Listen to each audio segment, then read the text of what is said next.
Hey, hey, hey, English learners. Welcome back to the Daily English Podcast, your favorite place to learn real English, easy English, everyday English, the kind of English you actually use in real life. Yes, welcome back, everyone. We are so happy you are here with us today.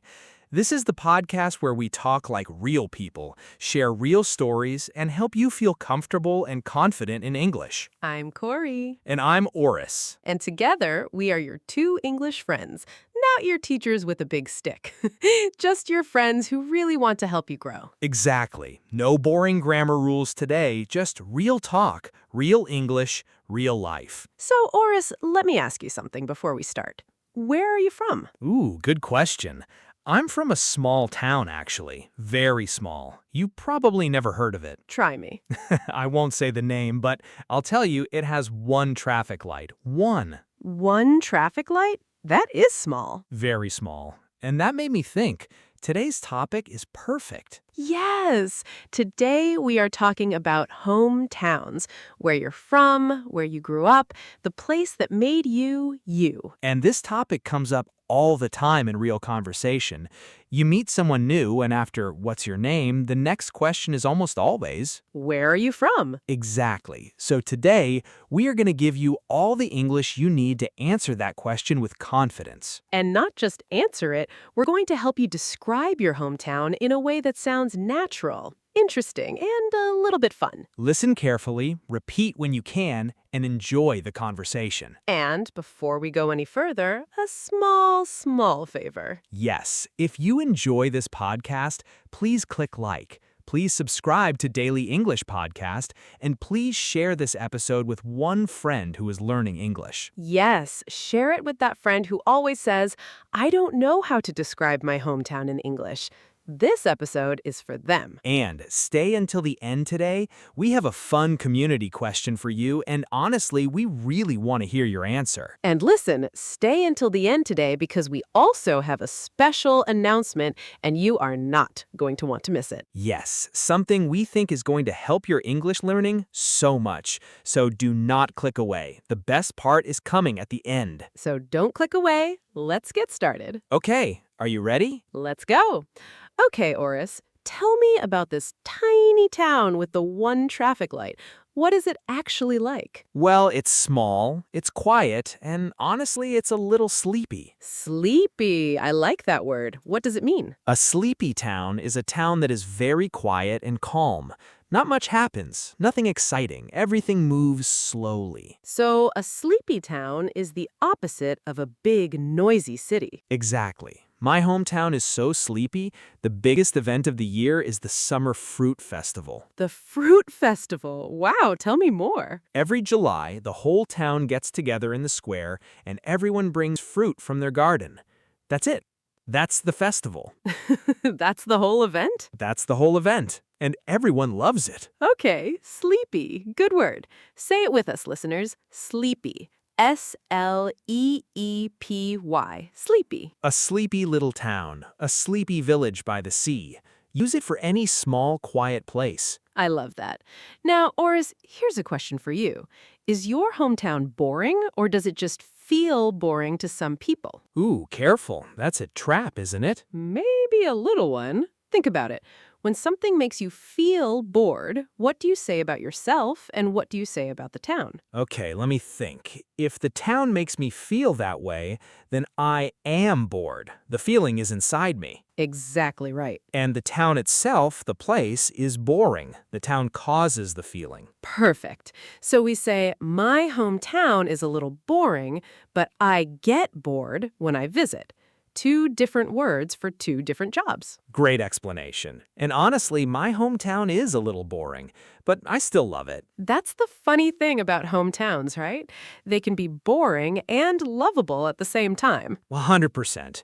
Okay, Corey, your turn. Where are you from? I'm from a big city, loud, busy, full of people 24 hours a day. Tell everyone what that's like. Well, first, it's crowded. C-R-O-W-D-E-D. Crowded. Crowded means full of people, right? Exactly. A crowded street, a crowded train, a crowded restaurant. So many people, so little space. The subway here at 8 in the morning is so crowded you can't even move your arms. That's exactly it. And because it's so crowded, my city is also very vibrant. Vibrant. Nice word. What does that mean? Vibrant means full of energy, color, and life. Lots of things happening, lots of excitement. So a vibrant city has music, art, food, people, all mixed together. Exactly. My city has street musicians on every corner, food stalls with amazing smells, and lights everywhere at night. It's vibrant. I can picture it. A vibrant night market, a vibrant art scene. Yes, use vibrant when a place feels alive and full of color. Okay, but be honest, Corey. Is your vibrant city ever too much? Oh, all the time. Sometimes it's overwhelming. Overwhelming. Overwhelming. Break that one down for us. When something is overwhelming, it's too much to handle. Too much noise, too many people, too much happening at once, and your brain just can't process it all. So a huge crowd at a concert can feel overwhelming. Exactly. Or a huge shopping mall during the holidays. Overwhelming. Good one. See, this is why I like my sleepy little town. Never overwhelming. Never overwhelming, also never exciting. Hey, we can't have everything. Okay, listeners, quick question for you before we continue. What's one word you would use to describe your hometown? Think about it and tell us in the comments later. We're so curious. Every hometown has a personality, right? It really does. Okay, Orus, let's keep going. Tell me something about the buildings in your town. What do they look like? Old, very old. Some of the houses are over 100 years old. It's actually quite picturesque. Picturesque. Beautiful word. What does it mean? Picturesque means a place is so pretty it looks like a painting or a postcard. Oh, I love that. So a picturesque village has little stone houses, flowers in the windows, maybe a river running through it? Exactly like that. My town has an old stone bridge, and in autumn, when the leaves turn orange, it's honestly picturesque. That sounds lovely, actually. It is. But here's the truth. Picturesque also means there's nothing to do there but take photos. Is that the secret meaning? Sometimes, when people can't think of anything exciting to say about a place, they say, oh, it's so picturesque. The polite way of saying it's pretty, but it's quiet. Exactly. Picturesque is a compliment, but it's a gentle one. Okay, my city has old buildings too, but a lot of them are run down. Run down. That's a really useful phrase. What does that mean? Run down means old and in bad condition. Broken windows, peeling paint, nobody taking care of it. So a run-down building looks tired and neglected. Exactly. There's a whole street near my old apartment that's pretty run down. Half the shops are closed and the paint is falling off the walls. That sounds sad. It is a bit sad. But here's the interesting part. That same street is slowly becoming trendy. Trendy? Explain that one. Trendy means popular and fashionable right now. New, cool, exciting to young people. So first a street is run down, and then it becomes trendy. Exactly. Artists move in first because the rent is cheap. Then small coffee shops open. Then suddenly everyone wants to live there, and it's trendy. And then, let me guess, expensive. Always expensive. That's the pattern in every city. Run down, then trendy, then expensive. The circle of city life. Exactly. Okay, let's practice. Repeat after us, listeners. My hometown is a little sleepy. The city center feels overwhelming sometimes. That old bridge is so picturesque. This street used to be run down, but now it's trendy. Great job. Those 4 sentences are gold. Use them in real conversation and you will sound very natural. Okay, Orus, let's talk about something else. How do people get around in your sleepy little town? Honestly, everyone walks or rides a bike. Nothing is far. Everything is within walking distance. Within walking distance. Great phrase. What does it mean? It means close enough to walk there. You don't need a car or a bus. So the bakery, the school, your friend's house, all within walking distance. Exactly. In my town, the farthest place is maybe a 15-minute walk. That's it. That actually sounds really nice. It is nice. And here's a grammar trap for you, Corey. Do I say I go to the bakery by foot or I go to the bakery on foot? Ooh, sneaky one. Let me think. We say by car, by bus, by train, right? Right. But walking is different. It's on foot. I go to the bakery on foot. Exactly right. By car, by bus, by train, but on foot. Walking is the exception, and it catches everyone. Good one to remember. In my city, nobody walks anywhere. We take the subway or we sit in traffic. Traffic. That's such a big city word. Tell us about your commute. Oh, my commute is rough. C-O-M-M-U-T-E, commute.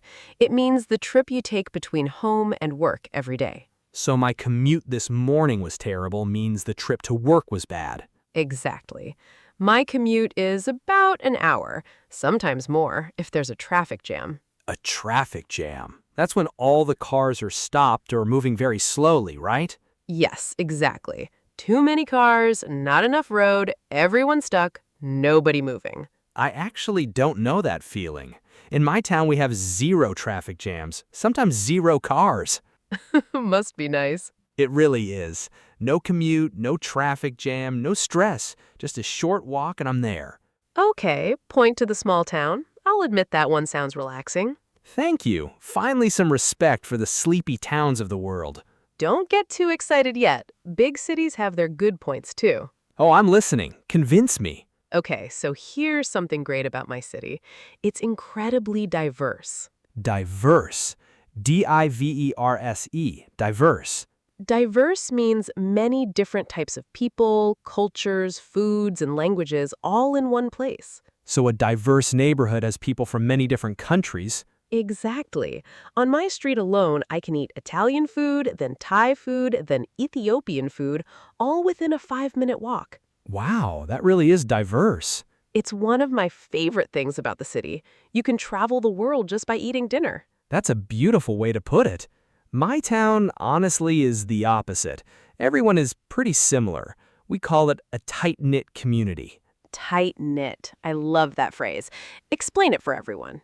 Tight-knit means the people are very close and connected. Everyone knows everyone, like one big family. So in a tight-knit town, if you have a problem, your neighbor will help you. Immediately, without even asking twice. That's the beauty of a tight-knit town. That does sound lovely. It is lovely. Until you do something embarrassing and by lunchtime the whole town knows about it. Oh no. Oh yes, you trip on the sidewalk at 9 in the morning and by noon your grandmother's already heard about it. So there's a small downside. A small downside. News travels fast in a tight-knit town. In your city, does anyone even know your business? Honestly, no. My neighbors and I just nod at each other in the hallway. I've lived there 5 years and I don't even know their names. 5 years? And you still don't know their names? 5 years. We just nod. That's our whole relationship. See, that's a little sad, though. It is a little sad, I'll admit that. Okay, another point to the small town. I'm winning today, haha. Don't get comfortable. I still have more good things to say about big cities. Okay, go on then. What else makes a city special? Opportunity. My city is full of opportunities. Jobs, schools, events, things to try, people to meet. Opportunity. O-P-P-O-R-T-U-N-I-T-Y. That's a big word, but a great one. An opportunity is a chance to do something good, like get a new job, learn a new skill, or meet an interesting person. So a city full of opportunity means lots of chances to grow. Exactly. That's why so many people move from small towns to cities. They're chasing opportunity. That's very true. A lot of my friends left our sleepy town for exactly that reason. Did you ever think about leaving? All the time, actually. When I was younger, I thought my town was too small for me. I wanted more. What happened? I actually did leave for a few years. I moved to a bigger city for work. Ooh, tell us about that. It was exciting at first. New job, new friends, new food. But after about a year, something interesting happened. What? I started to feel homesick. Homesick. Great word. What does that mean? Homesick means you feel sad because you miss your home. You miss the familiar places, the familiar faces, the familiar feeling. Familiar. F-A-M-I-L-I-A-R. Familiar means something you know well, something comfortable and not new. Exactly. In the big city, everything was new and honestly exciting, but nothing was familiar. So what did you miss the most? Honestly, the little things. The lady at the bakery who knew my name, the walk to school past the old stone bridge, the quiet mornings. That's so real. I think everyone feels that at some point. I think so too. And that's when I understood something important. My hometown had really grown on me. Grown on you. I love that phrase. Explain it. When something grows on you, you like it more and more over time. At first, maybe you don't notice it or you don't appreciate it, but slowly you fall in love with it. So even a sleepy little town can grow on you. Exactly. Careful with the grammar here, though. Grow is an irregular verb. Right. No ed ending. So the past tense is Grew. It grew on me, not growed. grow, grew, grown. Never growed. Good catch. My hometown really grew on me after I left, and honestly, I moved back 2 years later. You moved back? Wow.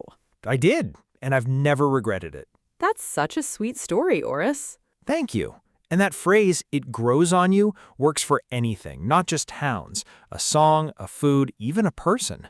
I didn't like coffee at first, but honestly, it grew on me. Perfect example.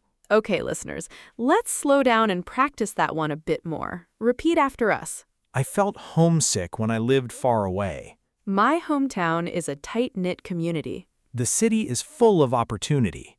This place really grew on me. Wonderful. Those 4 sentences will make you sound like a natural English speaker. Now, let's talk about something everyone loves. Food. What do you miss most about your hometown food, Orus? Oh, easy. There's a tiny bakery near the old stone bridge. Fresh bread every single morning. The smell alone was worth the walk. The smell of fresh bread. That's a powerful memory. It really is. Every time I smell fresh bread now, I think of home immediately. What about you, Corey? What do you miss from your city? Honestly, there's a little food stall near my old apartment. Cheap, busy, a little messy, but the best noodles I've ever had. And you can't find that anywhere else? Nowhere. I've tried other places, but it's never the same. The hometown version is always better somehow. It's true. Food from home just hits different, as the young people say. Look at you using modern slang. I try to stay cool. You have a fruit festival and 1 traffic light. You are not cool. Rude, but fair. Okay, listeners, here's a fun one for you. What food do you miss most from your hometown? Tell us in the comments. And now I'm hungry, so make it a good answer. Okay, Corey, one more topic before we wrap up. Let's talk about identity. Do you think a hometown shapes who you become? Oh, definitely. I think it shapes you more than people realize. How so? Well, growing up in a busy, diverse city, I learned to move fast, adapt fast, and talk to all kinds of people. That's just part of who I am now. That makes sense. And growing up in a sleepy little town taught me patience. Nothing rushes you there. You learn to slow down and enjoy small moments. That's beautiful, actually. So maybe neither place is better. They just teach you different things. I think that's exactly right. There's a nice phrase for this. We say, you can take the person out of the town, but you can't take the town out of the person. Ooh, say that again, slowly. You can take the person out of the town, but you can't take the town out of the person. I love that. It means even after you leave, the place stays inside you. Your habits, your accent, your values. Exactly. Even now, after years in a bigger city, I still say hello to strangers on the street. Pure small-town habit. That's such a small-town thing to do.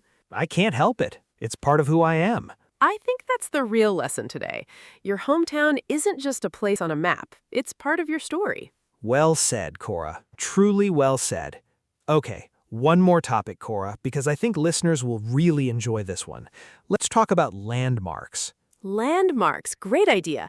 Explain that word first for anyone who isn't sure.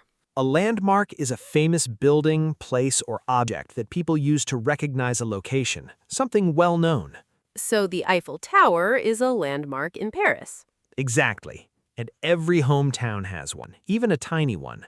What's the landmark in your city, Corey? We have a huge clock tower right in the middle of downtown. Everyone says, "Meet me at the clock tower" when they plan to see friends.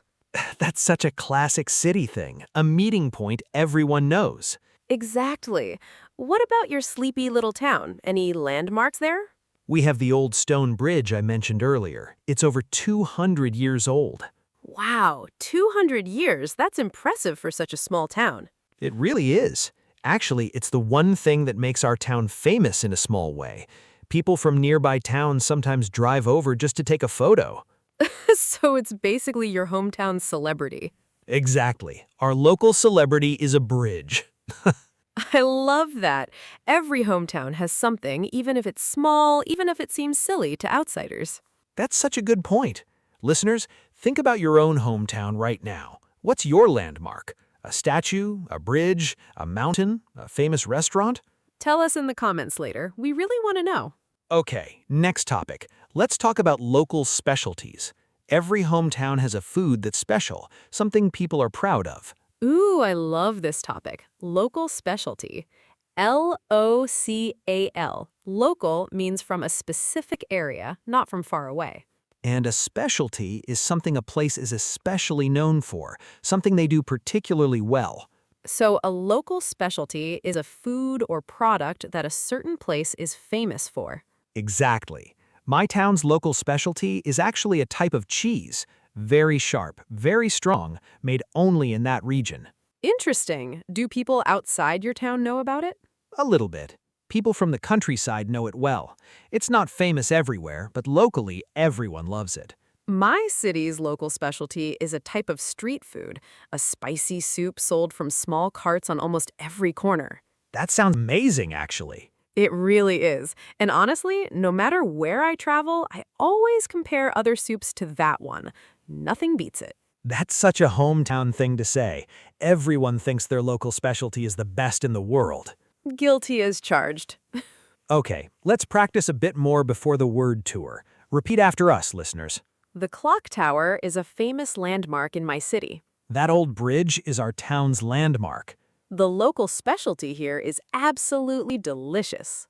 Everyone in my hometown is proud of our local cheese. Beautifully done. You're really building up your vocabulary today. All right, let's do one more grammar check before we move to the word tour, because this one comes up constantly. Yes, go ahead. How do we correctly say how long we lived somewhere? Do we say, "I lived there for 10 years" or "I lived there for 10 years"? Ah, good one.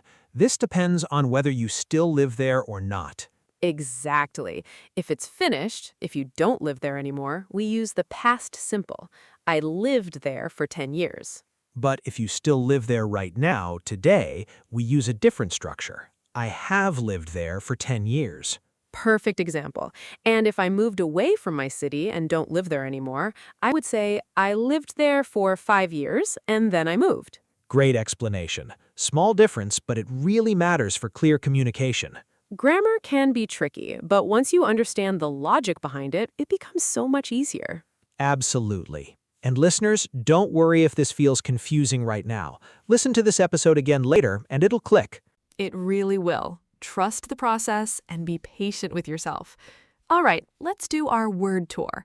This is where we go through all today's vocabulary one more time so it really sticks in your memory. Stick. When a word sticks, it stays in your memory, like it's glued there. Let's go. First, sleepy. A sleepy town is small, quiet, and calm. Not much happens. Next, crowded, full of people, not much space to move. Vibrant. Full of energy, color, and life. Overwhelming, too much to handle at once, too much noise, too many people. Picturesque. So pretty it looks like a painting or a postcard. Run down, old and in bad condition, falling apart. Trendy. Popular and fashionable right now. Within walking distance, close enough to walk there. On foot. The special phrase we use for walking instead of by foot. Commute, the trip you take between home and work. Traffic jam, when all the cars are stopped or moving very slowly. Diverse, many different types of people and cultures in one place. Tight-knit, a community where everyone is close and connected. Opportunity, a chance to do something good, like a job or a new skill. Homesick, feeling sad because you miss home. Familiar, something you know well and feel comfortable with. Landmark, a famous building, place, or object people use to recognize a location. Local specialty, a food or product a certain place is especially known for. And finally, it grows on you. You like something more and more over time. What a great list! Did you catch all of those? If not, no problem at all. Go back, listen again. Repetition is your friend. Repetition, R-E-P-E-T-I-T-I-O-N, saying and hearing something again and again until it feels natural. That's how a new language really enters your brain. So good job today, everyone. You just learned 16 new words and phrases, and you practiced real conversation at the same time. That's not a small thing. That's real progress. You're improving already, even if you can't feel it yet. Trust the process. Okay, before we go, let's talk about grammar for just one more minute because this comes up constantly with hometowns. Yes, this is a great one. How do we talk about where we were born and where we grew up? Right, so do we say, I am born in a small town or I was born in a small town? Careful. This one trips up a lot of learners. Being born is something that happened once in the past. It's finished. So we always use the past tense. I was born in a small town. She was born in the city, not am born. Exactly right. And there's another common phrase, born and raised. Born and raised. Explain that one. Born and raised means you were born there and you also grew up there. The whole childhood happened in that one place. So I could say, I'm a New Yorker, born and raised. Perfect example. It shows real pride in your hometown.